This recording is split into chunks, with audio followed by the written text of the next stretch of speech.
Today is Friday the 14th of March. I am 9 days out from Malaga Half, which is my next Aries, where I'm hoping to run sub 85.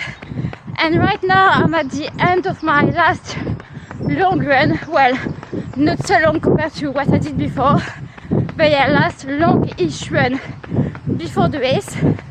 So I did 40 minutes easy, 25 minutes steady, and now I'm just doing the last 15 minutes easy, so that's just 80 minutes today. And as soon as this long run is done, then I'm officially tapering and done. And now let the taper begin. Originally I was going to do a taper vlog, but it would have been pretty much a carbon copy of my previous half marathon taper vlogs, because I will be doing the same, not changing what works. And then I watched Ryan Thompson's video where he was recapping his whole training block, and I got some inspiration from it. Thought it might be more useful for some people, maybe, if I were to do a review of my training block on the whole, long runs, the sessions, what I've been focusing on. My running is not as impressive as Ryan's, but honestly this training block has gone so well, and I really hope it's going to show on race day. So I started training for Malaga Half on the 13th of January, but it is important to mention that in November and December, after a little bit of downtime post Valencia Half, my mileage was quite high, which is what allowed me to start this half marathon training block pretty much on almost 90 kilometers on week 1. And 90 kilometers was actually my peak week volume when I trained for Valencia Half. Fair to say that in terms of volume, this has been my biggest training block to date, and this was only possible because I've been running consistently for a few years now, and this is how I got to this point. So looking at my weekly volume for this training block, basically most weeks were 90 plus kilometers. So started 89.6 and then 90.8, 92.3, then we had a planned down week 78.1, and then back up again 96.7, which was my biggest week ever, and then 93.4 was week 7, the last big one in this block, and the volume started to come down, so I ran 65 kilometers something last week, should be a little less this week, and then even less next week, which will be race week. By the way, all of my runs are on Strava. I'm not hiding anything, so anyone can just see what I'm doing. Now, there were two novelties, I would say, in this training block. The first one is that for the first time I started to have double run days. At least once a week, if not twice, for most of the weeks, I had an easy double where I would do easy 30, 35, sometimes 40 minutes in the morning, and then the same in the evening. The other thing is that I have done the most club track sessions in this block. I have been to 6 club track sessions whilst training for Malaga Half, and it's not so much the track work itself, it's the fact that I've been running a lot more with other runners around the track, most of them faster than me, and it probably, pushed me a bit to run a little faster when I was doing those sessions. Now, one key pillar of any half marathon training block is the long run. So in this block I did 7 long runs, well 8 if you include the last one, which was 16 point something K, and really it was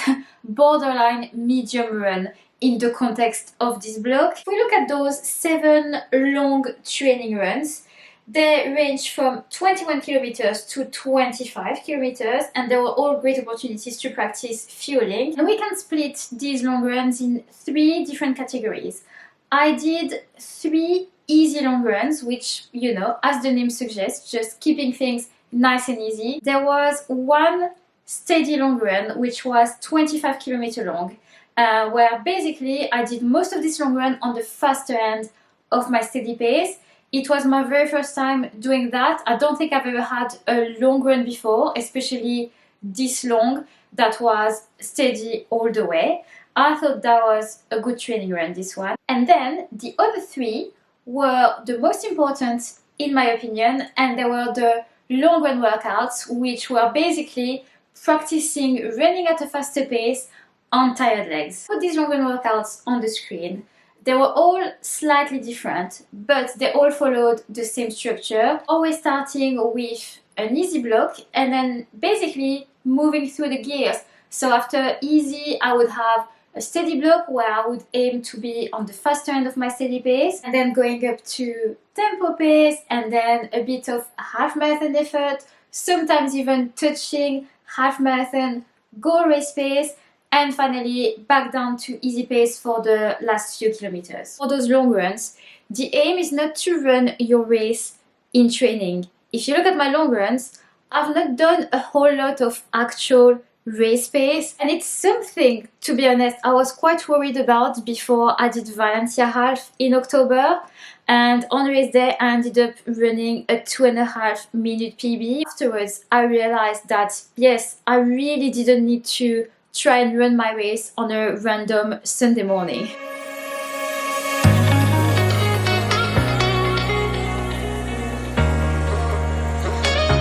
I've just finished my second to last session before the race. It wasn't a whole lot of work.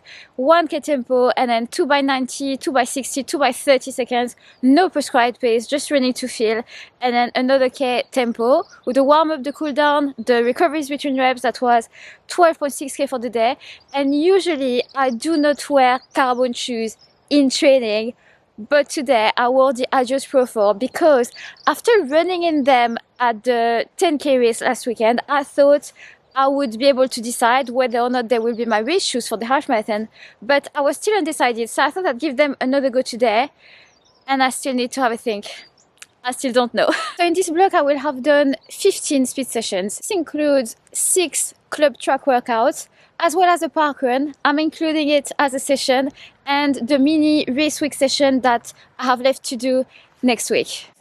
So what happened, generally speaking, in this block is that on the weeks where I had a hard long run, then I would only do 1 speed session. On the weeks where my long run was easy or steady, then I would do 2 speed sessions. I think there was maybe just 1 week or maybe 2 where I did have a hard long run and 2 speed sessions, but one of those speed sessions wasn't really like fast pace, it was more tempo. My speed work is nothing out of the ordinary. Ben and I are not reinventing the wheel with my training. I worked across a wide range of pace ranges, faster than race pace, around race pace, slower than race pace, basically ranging from sub 5k effort to tempo effort, short reps, long reps, everything in between. And I did have some sessions where I was prescribed specific paces to hit, but the vast majority were effort based. I'm going to give you, let's say, 3 examples of sessions that I did in this block and that I thought were really good,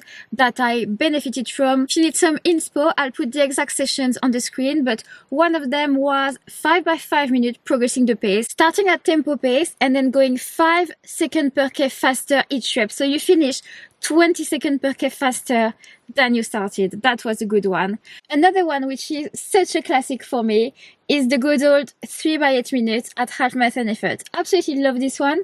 Always have it in my training block. And for the last example, oh yes, this one. I hadn't done it in a long time, but I used to have it quite often and I really enjoy this one. It's 4x3 minutes, 4x2 minutes, 4x1 minute, 4x30 seconds.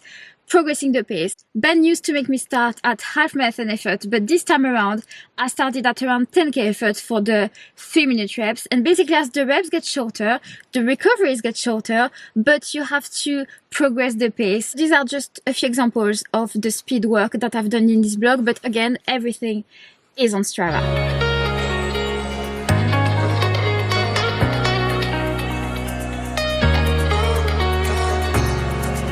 One big piece of the puzzle is all those little things outside running that you can do to support your running so that you can stay consistent with your training, you do your very best to prevent injuries, you optimize your recovery, just so that basically your running stays on track. I'm not doing anything extraordinary, you know, I don't have any miracle recovery tool. I'm just trying to tick all the boxes every day, ensuring that I have a balanced diet with enough of everything. I'm naturally not a good sleeper, so I've been taking Pillar Performance Magnesium in the evening to help improve my sleep. I've also been taking Pillar Immune in the morning to hopefully keep my immune system in the right place. Another big one is strength training. It's easy for me to say that because I've been lifting weights for a lot longer than I've been running. So it's just part of my routine and I really enjoy it. I love going to the gym. I usually go to the gym 3 times a week. There have been a couple weeks in this block where I dropped down to 2 sessions a week just to recover and rest a bit more. And being a runner doesn't mean that you just need to train legs at the gym. You don't just do calf raises and things like that. You still need a strong upper body for your posture. You still need to train your core. When I look at what I'm doing at the gym now versus before I was running, it is not a whole lot different. I'm just doing a bit more of accessory exercises and unilateral stuff that are maybe more specific to running. The last one is deep tissue massage. I had one 4 weeks ago, I think, and my next one will be Wednesday on race week.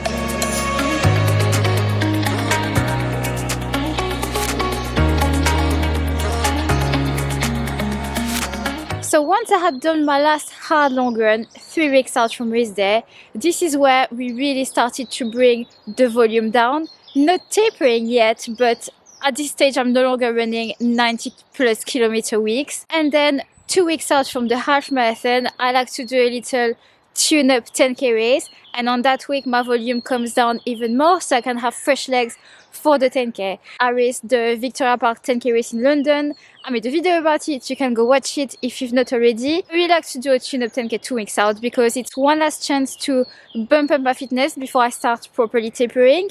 If it goes well, it's a really nice confidence boost. And basically now, as I get closer and closer to the race, the volume just keeps coming down. And now, this training block review brings us to the final stage, which is the taper. And it started basically Saturday. Friday, I did my last long-ish run, and then from then on, it was just taper mode. I put my taper schedule on the screen so you can see basically not a whole lot of running. Today's Tuesday, I've just finished my little race week interval session. For a half marathon race, my usual race week session is 2 by 5 minute tempo pace, 4 by 1 minute kind of to feel. And yeah, other than that, I went to the gym for the last time before the race yesterday. I have a massage tomorrow, just a few more easy runs to do, and then hopefully this training block will end the best way possible with a PB on Sunday. I have done the training, I have progressed. Hopefully I don't make any stupid mistake on Sunday. I have a bit of luck on the day because you always need that on race day. Yeah, hopefully nothing out of my control goes wrong. And this brings us to the end of this video. Thank you guys so much for watching. Please hit the subscribe button if you've not already, and stay tuned for the next video, which should be the race vlog.